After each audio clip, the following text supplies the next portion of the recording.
চলুন ফিরে যাই আমাদের আজকের অতিথি নাট্যকার ও নাট্য পরিচালক মহিন খানের কাছে। আবারও ফিরে এলাম আপনার কাছে এবং শুরুতেই জানতে চাই যে ব্যস্ততা কেমন যাচ্ছে, যেহেতু সামনে ঈদ। প্রচুর ব্যস্ততা যাচ্ছে, যদিও রমজান মাস চলছে, রমজানের রোজা রেখে আমরা কাজ করছি এবং ঈদের নাটকগুলোই তাড়াহুড়ো করে শুটিং করে শেষ করার চেষ্টা করছি এবং নাটক লেখা, এডিটিং এই সব কিছু মিলিয়ে মোটামুটি খুব ব্যস্ত সময় যাচ্ছে। এই বছর ঈদে ঈদ উল ফিতর উপলক্ষে বাংলাভিশনের 8 দিনের যে আয়োজন, সে আয়োজনে যাচ্ছে আপনার পরিচালনায় নাটক ধোঁকাবাজ।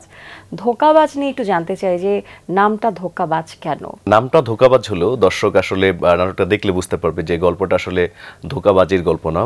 গল্পটা আসলে একজন প্রবাসীর গল্প। একজন প্রবাসী, সে আসলে প্রবাসী থেকে কষ্ট করে কাজ করে, হয়তো দেখা যাচ্ছে সে খুব ছোট একটা কাজ করে, কিন্তু দেশে তার বউ, তার সন্তান, তার বাচ্চা, তার বাবা মাকে বলছে অনেক বড় কাজ করে। তো একটা সময় তার বাবা মা সেটা জানতে পারে যে সে আসলে খুব ছোট কাজ করে। তখন তার বাবা মা, তার বউ সবাই তাকে ভুল বোঝে, তার আত্মীয় স্বজন, এলাকার লোকজন তাকে ভুল বোঝে তাকে ধোঁকাবাজ বলে। এই নিয়ে আসলে নাটকের গল্প। নাটকের মধ্যে খুব মিষ্টি চমৎকার একটা গল্প আছে। এটা আসলে দর্শকরা দেখলে বুঝতে পারবে এবং আশা করি নাটকটি দর্শক খুব পছন্দ করবে। নাটকটিতে অভিনয় করেছেন সময়ের জনপ্রিয় অভিনেতা নিলয় আলমগীর ভাই, এছাড়াও তানিয়া বৃষ্টি সহ আরও অনেক ভালো ভালো অভিনেতা অভিনেত্রী আছেন। নাটকটি নিয়ে আমি খুব আশাবাদী, আশা করি দর্শকদের খুব ভালো লাগবে নাটকটি। বরাবরই কিন্তু আমরা খুব জনপ্রিয় জুটি হিসেবে নিলয় আলমগীর এবং তানিয়া বৃষ্টিকে পেয়ে থাকি এবং আরও একটা জুটি আছে নিলয় আলমগীর হিমির জুটি। এই যে চমৎকার জুটি গড়ে ওঠা এবং সেই জুটিদেরকে নিয়ে কাজ করা, আপনার কাছে বিষয়টি কেমন লাগে? তখন আসলে আমাদের ডিরেক্টরদের একটু কষ্ট বা পরিশ্রম কমে যায়, কারণ নাটকের গল্প বা চরিত্রটা তারা খুব তাড়াতাড়ি ক্যাচ করতে পারে এবং যেহেতু দুজন দুজনকে বুঝে জানে, সেক্ষেত্রে শুটিংয়ের সময় বা আমরা যখন কাজ করি, কাজের সময় আমাদের জন্য ব্যাপারটা খুব ইজি হয়ে যায় এবং দর্শক আরেকটা ভরসার জায়গা থাকে যে যেহেতু দর্শক এই জুটিকে পছন্দ করে, আমরা যদি এই জুটিকে নিয়ে একটা নাটক করি বা গল্প করি, দর্শক অবশ্যই সেটা দেখবে। সো এই জন্য জুটি নিয়ে কাজ করা সবসময় আনন্দের। নিলয় আলমগীরের সাথে এর আগে আপনার কতগুলো কাজ করা হয়েছে? 50টারও বেশি নাটক হয়ে গেছে এবং দর্শকরা আমার এবং নিলয় ভাইয়ের জুটি নাটক, কিন্তু আপনারাও দুজন, হ্যাঁ আমরা দুজনও জুটি বলতে পারেন। দর্শকরা আমার আর নিলয় ভাইয়ের জুটি খুব পছন্দ করে এবং আমাদের এখন পর্যন্ত আল্লাহর রহমতে যে কয়টা নাটক করেছি সব দর্শক পছন্দ করেছেন এবং একটি নাটক আমাদের বর্তমানে বাংলা নাটকের ইউটিউব যে ভিউ, সেই ভিউতে সেকেন্ড অবস্থানে আছে আমাদের নাটকটা।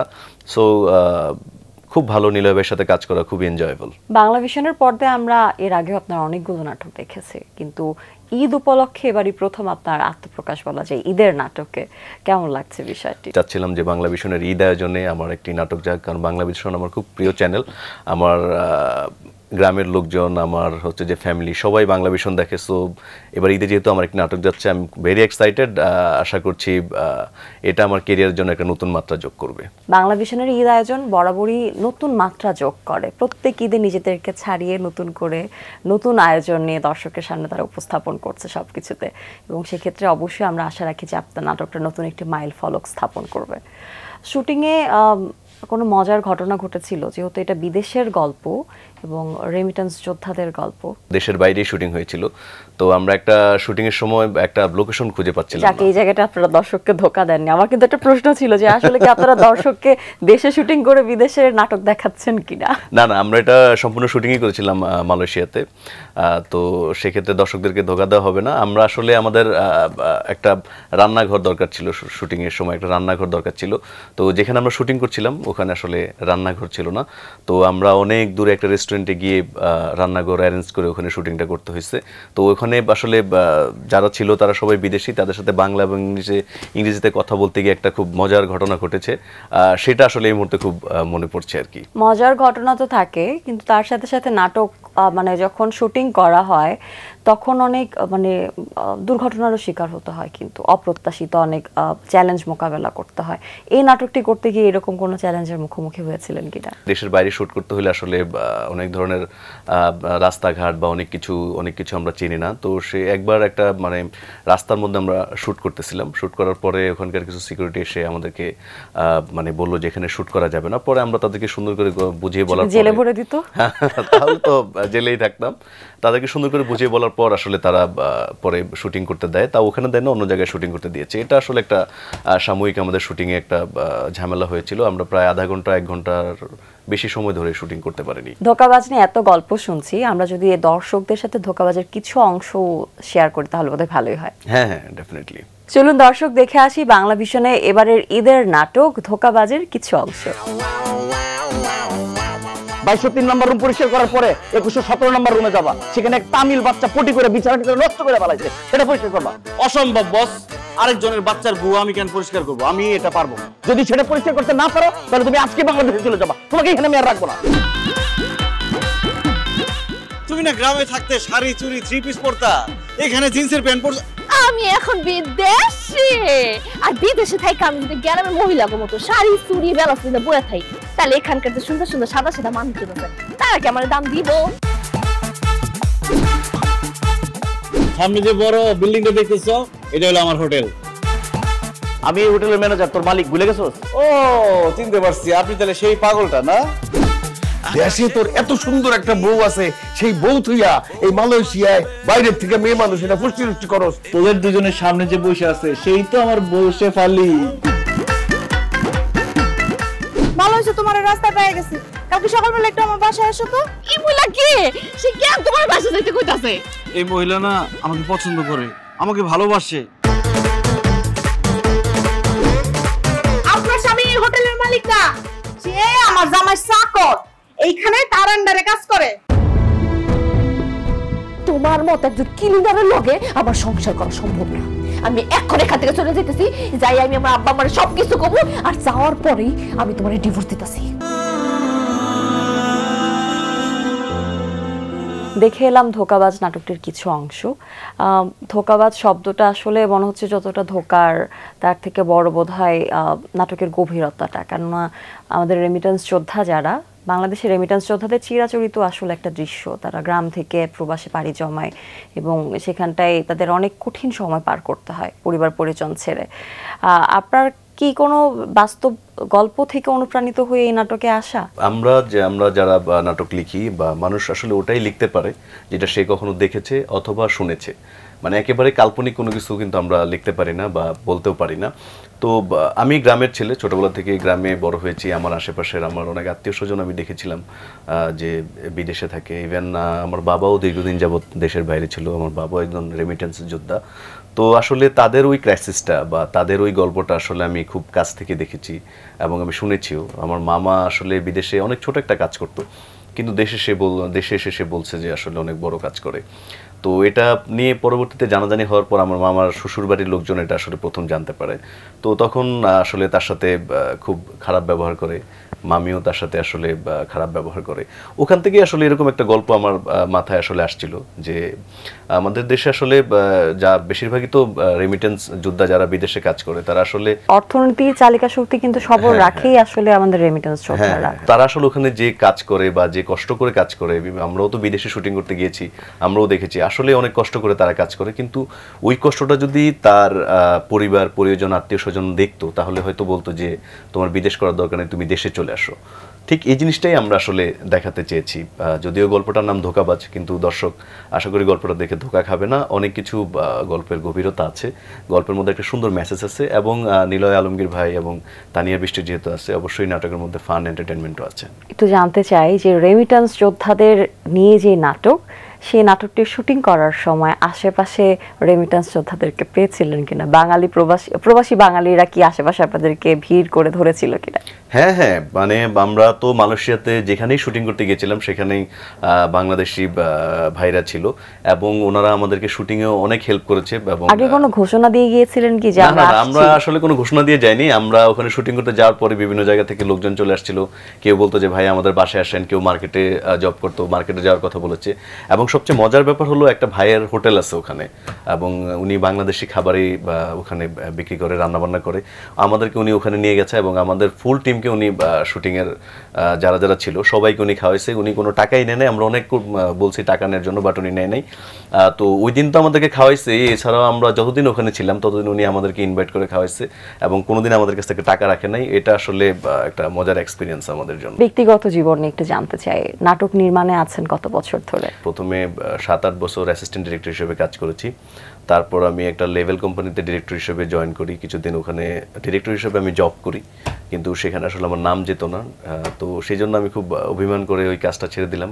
কষ্টকর, কিন্তু আসলে আপনি নির্মাণ করছেন কিন্তু আপনার নামটা যাচ্ছে না। হ্যাঁ, এটা আসলে মানে এই জিনিসটা আসলে আমি মেনে নিতে পারি নাই, কারণ হচ্ছে আমি আসলে শুধু টাকার জন্য কাজ করি না, এবং আমরা যারা ক্রিয়েটিভ কাজ করি বা আমরা কিছু সৃষ্টি করি তারা আসলে শুধু টাকার জন্য আসলে এটা করি না।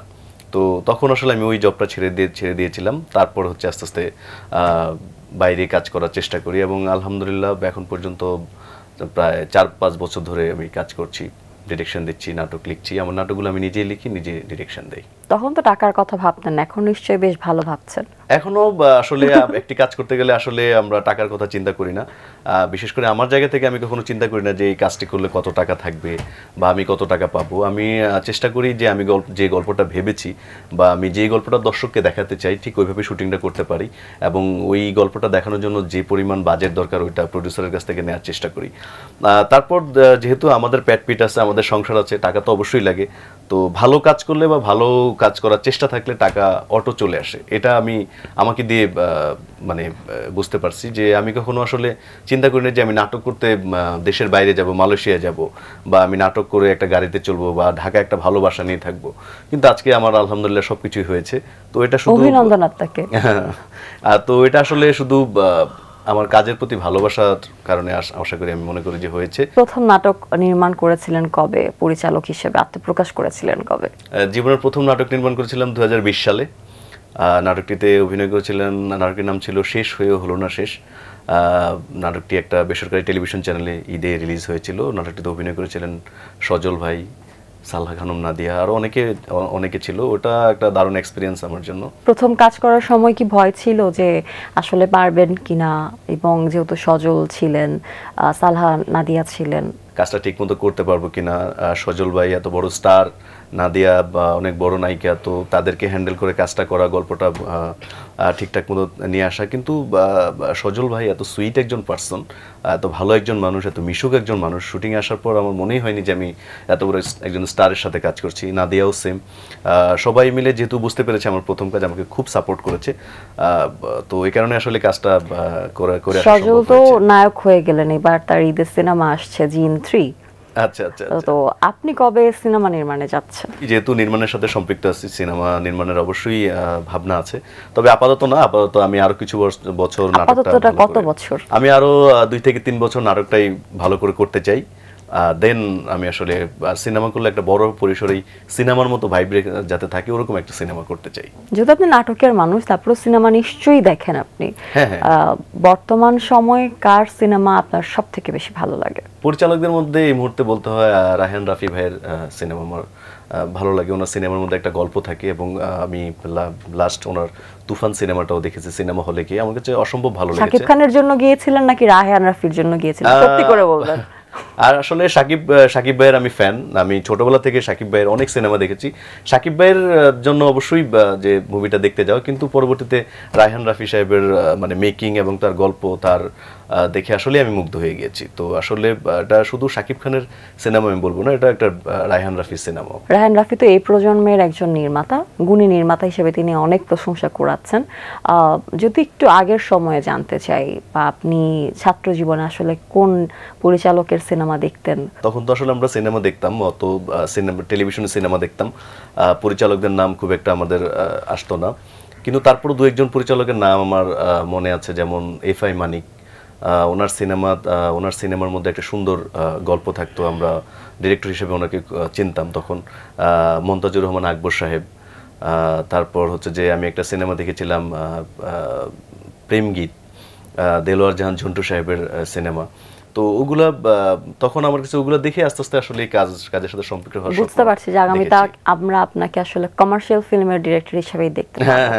আচ্ছা, অনেক ভালো লাগছিল আপনার সাথে কথা বলে, আড্ডা দিয়ে, এবং সেই সাথে আপনার পুরনো সময়ের কথা এবং বর্তমান যে নাটকটি নিয়ে আপনি সাহসিকতার সাথে বিদেশ থেকে নাটক নির্মাণ করে এনেছেন, যেটা আমরা দর্শকদেরকে নিয়ে ঈদের পর্দায় দেখতে চাচ্ছি বাংলা ভিশনে, ধোঁকাবাজ, সেই গল্পগুলো জানতেও খুব ভালো লেগেছে। বাংলা ভিশনের সকল দর্শক কলাকুশলীকে অনেক অনেক ধন্যবাদ। আশা করি সবাই ধোঁকাবাজ নাটকটি দেখবেন, আপনাদের ভালো লাগবে ইনশাআল্লাহ। প্রিয় দর্শক, এতক্ষণ কথা হচ্ছিল অতিথির সঙ্গে। এবার সময় হলো বিদায় নেবার। আমাদের অনুষ্ঠান সম্পর্কে আপনার যে কোনো মতামত পরামর্শ জানাতে লিখুন এই ঠিকানায়। প্রযোজক দিন প্রতিদিন বাংলাভিশন, নূর টাওয়ার, 110 বৃহত্তম CR Dutta road, Dhaka 1205। Phone 96320030 থেকে 4। আমাদের ইমেল অ্যাড্রেস দিন প্রতিদিন@banglavision.tv। বিশ্বনবী হযরত মুহাম্মদ সাল্লাল্লাহু আলাইহি ওয়াসাল্লাম বলেছেন, ক্রোধ হলো শয়তানি কুমন্ত্রণার ফল এবং শয়তান আগুন হতে সৃষ্ট, আর আগুন একমাত্র পানি দ্বারাই নিভে থাকে। অতএব যে ব্যক্তির ক্রোধের উদ্রেক হয় সে যেন অবশ্যই ওযু করে নেয়। দর্শক, সবাই ভালো থাকুন, সুস্থ ও সুন্দর থাকুন। আজ সারাটা দিন সবার জন্য শুভ ও কল্যাণময় হোক।